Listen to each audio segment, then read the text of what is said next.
This is the Erith the old-time sailors knew, a tiny seaport between two Thames marshes, a handy church as landmark, and 40 roistering taverns ashore for the crews of the great clipper ships. You can still come in from the seaward. The great clippers are gone, but the church is there, and so is the Thames. Ashore, the pub signs still talk of the sea, but there's no roistering now. 2 miles south, Crayford, a very different picture. A busy dormitory suburb whose cheerful townsfolk never see a ship from one month to another. An attractive suburb. It has a river too. Nothing like the mighty Thames, but the River Cray has its history. Wat Tyler's peasant army camped here in the 14th century, and at this spot 4,000 men were killed when Hengist, the Jute chieftain, did battle with the British tribes. Now it's one of the town's pleasant parks. Well, I've lived in Crayford for nearly the past 40 years, and during that time I've seen it growing from what was almost a rural community to the thriving urban area which it now is. Although there is a diversity of industry in Crayford, I should say about 75% of the population commute to London. And it differs, I think, from Erith in this sense that Erith is a town which has grown up with its traditions round the river and the waterfront. Crayford is a newer community whose population tend to look more towards London, perhaps, than the rural parts of Kent.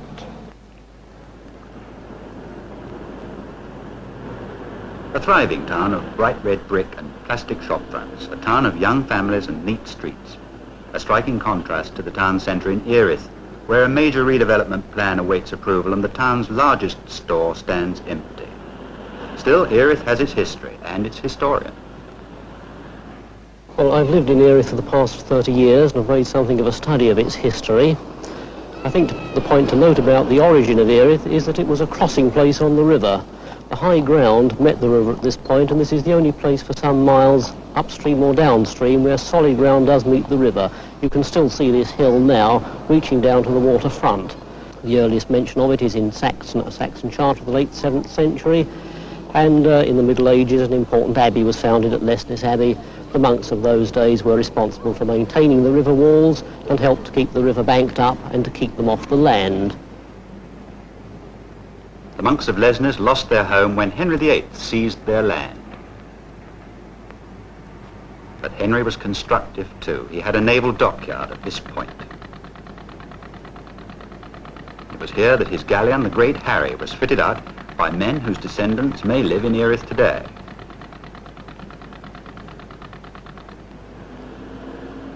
Perhaps in the new houses and flats which are everywhere replacing the Victorian villas which were built when the railway came to Erith. People who live here think not of history, but of the children and what's on the television tonight. The Thames to them is a far-off gleam through factory chimneys as they wait for a bus on Friday Hill.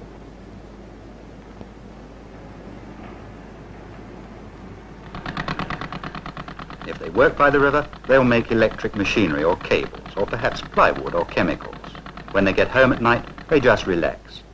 If they do breed canaries or collect tropical fish or play bingo or learn the guitar, they do it outside Erith, or they manage to keep their interests pretty much to themselves, like the smugglers did in the old days.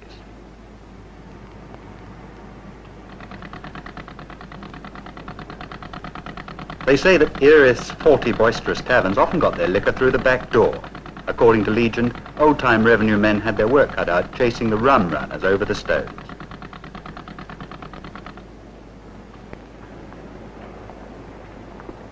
This is a smuggler's hideout, or if it isn't, it ought to be. A dramatic place, and rightly so. It's under the coffee bar of the one bright spot in Erith, the town's Playhouse Theatre.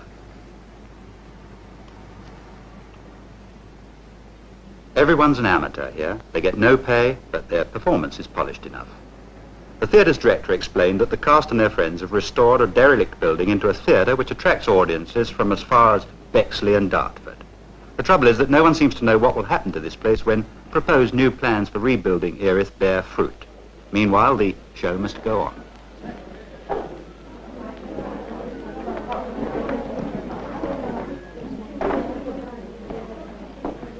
To get here in time, these girls rush home from city jobs. They skip meals and study their parts at odd hours during the day.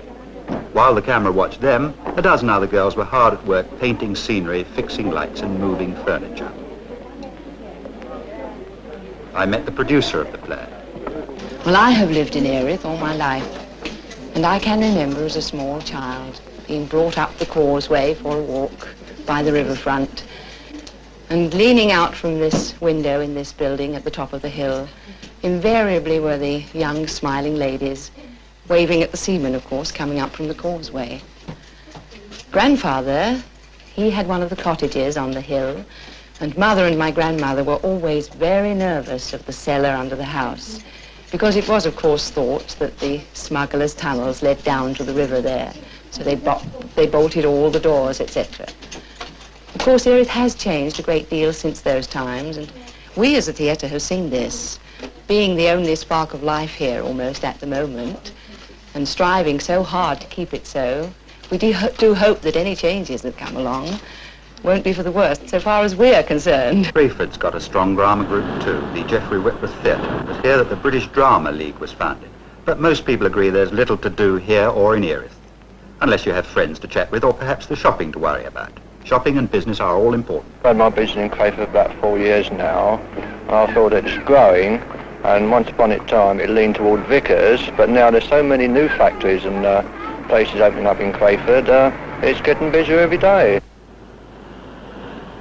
But at present Erith, well, it's rather dead, simply because the town centres is going to be rebuilt, and it doesn't seem much for the younger people here, really. Well, I don't particularly approve of them, really, the changes. Since it's been industrialised, it's took all the beauty away from the town. Youth and its problems seem to dominate the conversation in Erith and Crayford. Many people spend their spare time helping youngsters. I'm the scoutmaster here, and my wife runs the clubs up here for me. Apart from scouts and guides in Erith, there isn't nothing much for young people here. If they want to get any enjoyment at all, they have to go up to town, and it does cost quite a bit to travel up here. But we do find in this district that scouting and guiding does help the young people quite a bit. Of course, you don't have to wear a uniform. There are several fine youth clubs. Hello, you live in Crayford. What do you think of the town? Well, as far as youth is concerned, there isn't really much for us to do in the evenings. I'm a member of the Air Training Corps, and we try and cater for the youth of this area. The Scouts, they do the same. They organise dances Saturday nights. Apart from that, and a record club on Thursday evenings, there isn't really much to do. Well, as compared to when I was a youth, it's dead. When I was the age, the majority of these members here, we had 4 cinemas, 3 public dance halls and 1 swimming bath. They've just got the one cinema now, and the newest dance hall's Crayford. And I don't think they cater for the youth in the dance halls. Well, I've only been here 3 years, and we came here from the Crystal Palace area. And, well, as far as I can see, it's much like where we came from. I like it all right, but I wouldn't like to live here all my life. So there it is. A pleasant place, if you like, but as one man sadly observed, a town which has turned its back on itself.